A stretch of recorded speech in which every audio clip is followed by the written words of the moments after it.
Where mental health is concerned, how Mm, important is it for children to do or learn something like cooking at a young age? mm. I mean, really important. I mean, even if we're not looking at it from like a mental health, emotional perspective, we're looking at something which in the sort of field we call it ADLs, or activities of daily living. So Right. we're talking about a child's ability to learn how to care for himself or herself. And that could mean sort of a wide variety of things, but ultimately teaching them skills that help them be independent, whether it's about being able to clothe themselves or dress themselves, to things like preparing simple meals, being able to know how to be organized about his or her sort of belongings, going to school, things like that.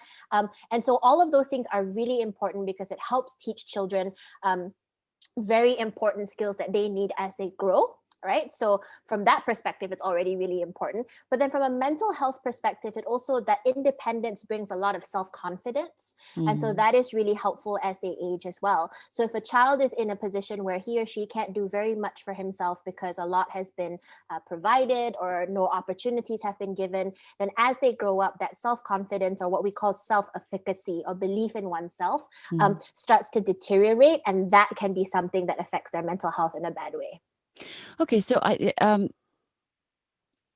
what about, what a child gets from it, say if they had learning challenges, Mm, mm, right? So you had dyspraxia or, mhm.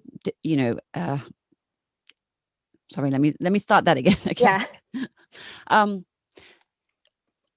So you've talked about it from sort of an organizational point of view in the Mm, levels, and that's mm, not counting what they actually learn for something specific in, mhm, like mhm, in cooking, the different areas, and about their mental sort of psyche. mm, How can something like cooking mm, benefit children who struggle otherwise, like with mm, dyspraxia or mm, dyslexia or other difficulties mm, that they're actually not able to, let's quote unquote, chop neatly or do anything like that, but still mhm. be in an environment where it's not about how fine the onions are. It's not Yes. Master Chef, but it's you Yes. being able to throw the dish together or just to complete it. What do they get Yeah. from that?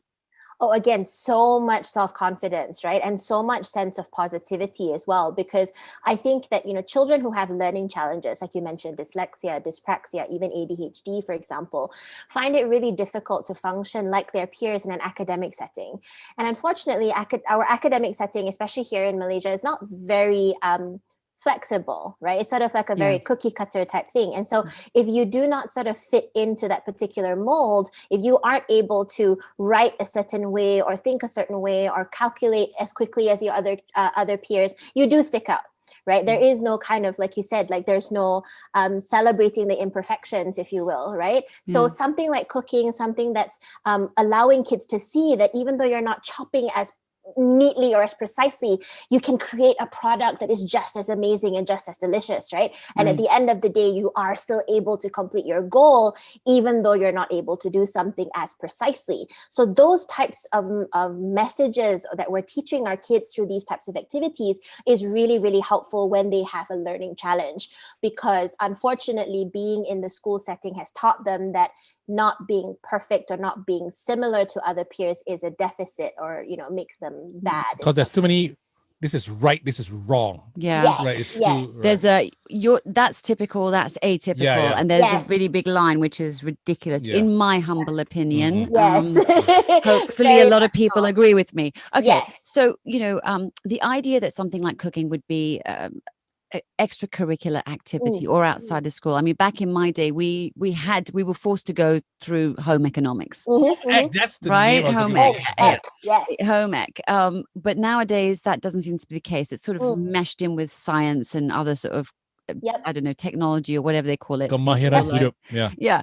Um, but extracurricular activities in and of themselves pose an extra sort of stress of kids having to go and complete it. Mm. Mm, mm, Or actually an added strain on the parents just getting the kids there in the first place, not mhm, mentioning the cost and stuff. mhm, Um, but you've got kids, you send them there, most of them are kind of really enjoy it or sort of neutral about it. They're just not mm, fussed, mhm, apathetic, right? Which, mhm, if you've got a teenager, that's a really good outcome, apathy, mhm, right? mhm, Versus, mhm, angry. But mm, what are some of the telltale signs that parents should look out for to make sure mm. that their kids actually want to do these extra activities? And what do you do if they really don't want to do them? I mean, the clearest sign is avoidance, right? So that's a very sort of basic indicator that your child is just not interested, is if they're going to great lengths to try to avoid having to go. So you'll have these sort of what I like to call pseudo complaints, right? Of like stomach aches, headaches, all of these like, aches and pains that generally magically disappear after a certain period of time after they've, been given permission not to go. So if kids are going to great lengths to try to avoid it, right, then that would be a really big sign that there's something that's not sitting well with them. If it's about kind of just being kind of lazy and they're kind of like, oh, I really don't want to go, but if you kind of say like, yeah, but let's just give this a go today and then we'll see how you feel next week. If they just need a little bit of a push and they're able to go, then do that. But if you're seeing them go to these great lengths, right? So they're complaining about aches and pains or feigning a headache or a fever and all of that stuff, then that is usually an indication that, they really aren't interested in going, right? And so the why becomes the second question. So I feel so much for, it's something that I didn't really realize so much when I was a student because we didn't know any other way. But now as an adult looking back, like these kids are in school almost the entire day by the time the ECAs are over. And then they're expected to come home and do homework and do revision. And on top of that, so it can be something that is very physically demanding on our kids. So, just keep an eye out for any attempt to try to avoid it. If your kid is starting to struggle in school, or if teachers are complaining they're falling asleep in class because they're not having inadequate time to complete everything. Or energy. Or energy, then that's a good sign that it's probably something we should look into. What about if the kid, let's say, watches something like MasterChef Junior on TV? Oh my goodness, that's something I really could get into. Yeah. And then I really like cooking and stuff like this, tells the mom and everything. Then the mom's like teaches him or her the basics at home. And then, wow, I like this. Let's go on to another level. And then goes to a school to learn. And then that's when, no, I don't like this. Why is there suddenly... I've had that experience with my kids. What happens there? How does it go from I'm really into it and I'm like, nah, I'm done? Yeah, because I think that comes with any type of structure, right? I mean, it's fun when there's no structure around it, when you can kind of do what you enjoy, you can go at your own pace. You're not having to compare yourself with all the other kids around you. But when you put it in an organized setting, right, there's, people judging you. There's, you're doing... It feels like school. It feels like school. Exactly. Like I remember when I had to do home ec, I've always loved to cook, but I remember just the teachers would make me cook things that I didn't even want to eat, and that really just messed with my confidence. And Brussels sprouts today. I love Brussels. I love Brussels sprouts, JD. Don't besmirch the good name of Brussels sprouts, sir. All right. But yeah, I think it's just because they take the fun out of it, because they're trying to get you to follow a routine, and that's not what it looks like on MasterChef, right? So I think that's part of it. Cool. That's break four. Wonderful. Cool. That's really good. Okay, so this second part, it's more about... I can't stop looking at the mini kitchen in the I know, I the same. That's the IKEA one, right? And I keep trying to look at the other sites going, what is that? Her office always looks so fun. Sometimes we catch her right after a session with kids, whatever it is. Yeah. There's like toys everywhere. I'm like, everywhere. I want to be there. Yeah. Have you seen this side of the room, JD? Have I ever turned? Not really. You've never... I have a ball pool. Wow. Oh my God. I have a ball pool and a swing. And then there are bean bags all over here. Oh, I want the swing. Like, I wish I was that tiny to curl up and crawl into be a cat in the swing and just be like, oh. It was actually like one of those tech startups, It does actually. Yeah. Google in 1500. Yeah, it was really funny because I wanted to install the swing, and then so my mom's an interior designer, so I had kind of her contractors come in, and then they were like, oh, you need to install like a I-beam to hold the swing. And then so I was like, cool. They were like, oh, how many kilos are you wanting this beam to hold? And I was like, 100. And then he went, kilos? Don't you deal with children? Like, why do you need? I'm like, because I want to sit in it. So it was really funny, the looks on all the doctors' faces when this huge I-beam was just brought into the hospital. And the CEO thoroughly regretted telling me that I could renovate my office. Dilshan Ali going, wait, you need this for what exactly? Yeah. I get that a lot. Do you charge the doctors money to come and have a go? Exactly. So actually, you'd be surprised. Like there have been times I've walked in and I found my colleagues sitting in the ball pool or in the swing, and I have like jars of cookies and candies in my reception, and they'll be like eating it. Oh my God. Yeah, it's quite strange. Oh my- I'm that person. What's ringing? Oh, it's me. Oh Can I answer it real quick? no, it's a mechanic. Asang. That's weird. Remember we talked about that overly friendly food panda delivery? Yeah, definitely not Asang. That might- Yeah. yeah. No. Asha, I want to Yeah, check your absolutely. No, battery he's again. my lah. old mechanic in PJ. Yeah. I don't know why he's calling me. I could realign your wheels, you know. My God. Okay. Oh my God, I've got one tire that's almost like flat. Why? Is it like okay? We It gotta go keeps check. happening, so I Why need to one get. tire? No, it's the valve. Now you're leaving Katyana out of the conversation. Sorry. No, I'm actually curious because I was like, why just one tire? I don't know. Cause she's not really that tired. Oh my God. Okay, hurry up, record. She's got to go back to work. Anyway, yes. Okay, let's go to the next one. Okay. One tire because it's 1 o'clock. Yes. One tired. I'm one One tired. One tired Mira. Okay. Okay. Growing pains, Okay. cooking with Katyana 5. Okay. Katyana, this might sound a little bit weird. Mhm. Katyana, this might sound a little bit harsh perhaps, but back in the day as kids, we didn't really have a safety net. A safety knife or a cushion landing. JD and I were just talking about this, and the concrete inner tubes that there used to be what was in our playgrounds. padang, and we'd Yeah, be yeah. like Yes. scrambling up that, falling off, and broke a collarbone. Mhm. Yeah. So I just wonder with the idea, since we're talking about cooking, and cooking involves instruments and gadgets and blades and all sorts of stuff Fire. like that. Yeah, exactly. Ovens. Are we being too safe with our kids, and in the process of that making them less understanding of the dangers around them, like being careless? So they're not allowed to chop up their own food, and so if they were to go and use a knife, then they would be careless, versus a child who's learned from very young that this is how you hold the knife, as if this is how you chop, and is chopping since the age of 3 with a real knife, versus the kid who's sort of 7 who is trying to butter their bread and then sort of puts the knife in their mouth and cuts their lip, which Yeah. is I've Yeah. seen happen to one kid because Yeah. they were never allowed to do it. Yeah. Yep. Yeah. Yep. No, absolutely. I think that, definitely I agree. Like I did grow up very much like you with the cement sort of playgrounds, and there was no padding, and Yeah. it was like if you fall, that's on you. Yeah. And so I think that there's a lot to be learned about that way of growing up, because not just from going off topic a little bit, but not just from a sensory perspective, right? Because Yeah. we were being exposed to so many more sensory stimuli versus kids nowadays who are presenting with a lot of sensory issues because of that. But and on the side note, I think it's also, like you said, it's teaching us how to avoid certain things and learning about how to use certain things in an appropriate way. So I would say kind of, if I could pick, is something sort of in between, right? So Yeah. I wouldn't be giving a 3-year-old the sharpest chef's knife that you have, right?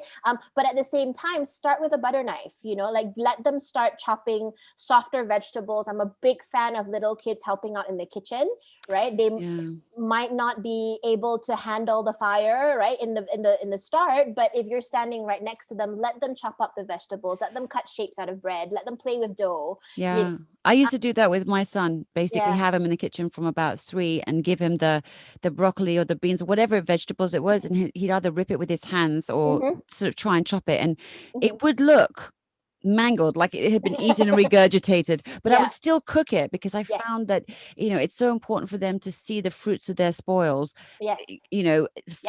feeding everybody, because then also they have a really good relationship with food and stuff, as well as I made this. I made this. Yes, I was just gonna say, like, it encourages such a positive relationship with food, right? Because they're allowed to kind of explore it and sniff it and smell it and touch it and squish it, and so it's allowing them to have not just a positive relationship, but also kind of get a little bit more curious about food as compared to just whatever is put on their plate, right? So on that aspect, absolutely. But also, it's important to teach them how to use utensils as early as they're able to grip, right? So, any pediatrician will tell you that children move through various types of grips as they age, right? So a child who's probably about 2 would have something called a primitive grip, which is something similar to this. You see this movement. Right. Okay. The psycho grip, we call it. The psycho grip, right? Yeah. So, you know, Right, yeah. So, you know, so take that into consideration when you're giving them tools so you could give them like a potato masher or something where they could do Oh, I certain see. movements. Okay.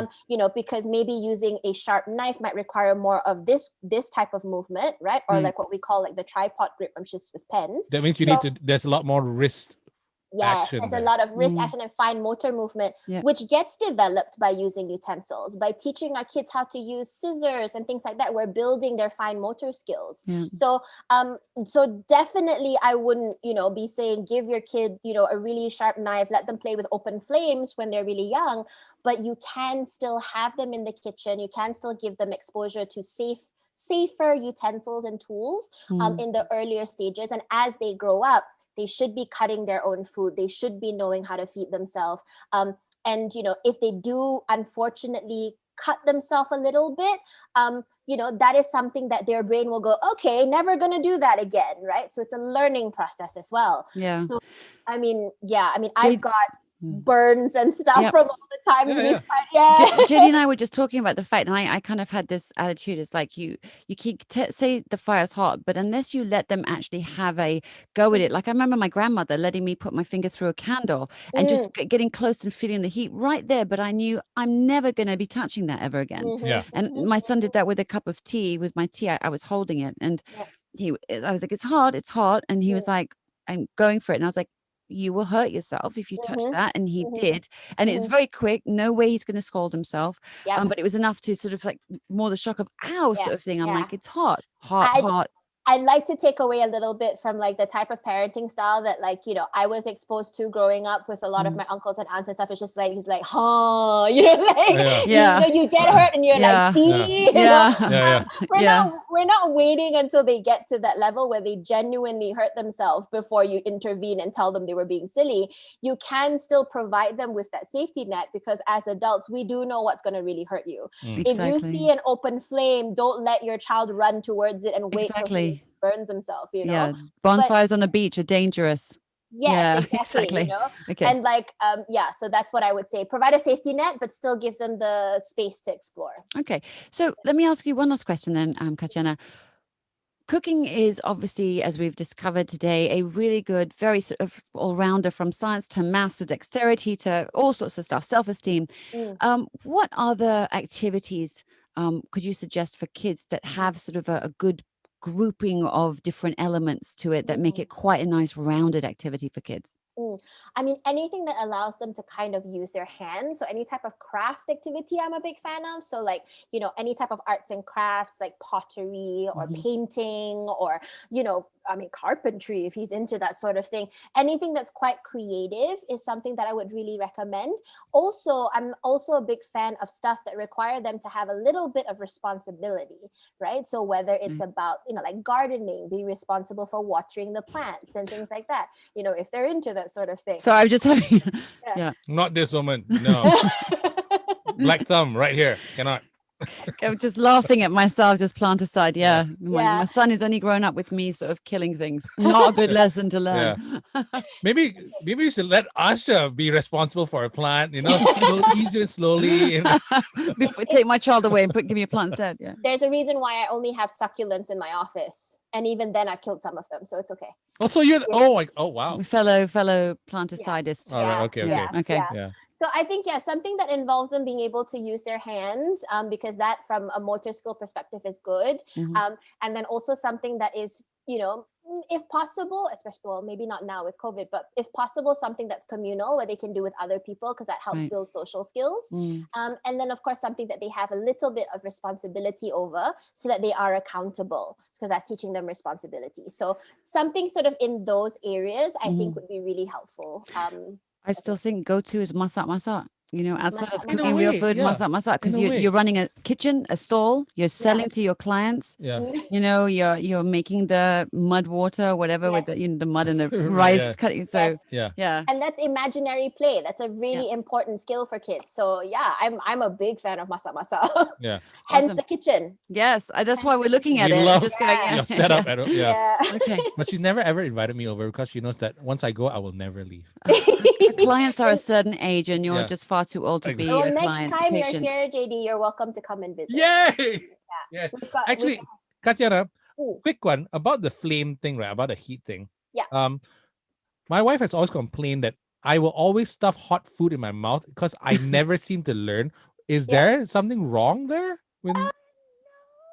I'm saying the same. I could leave the room. Shall I leave the room?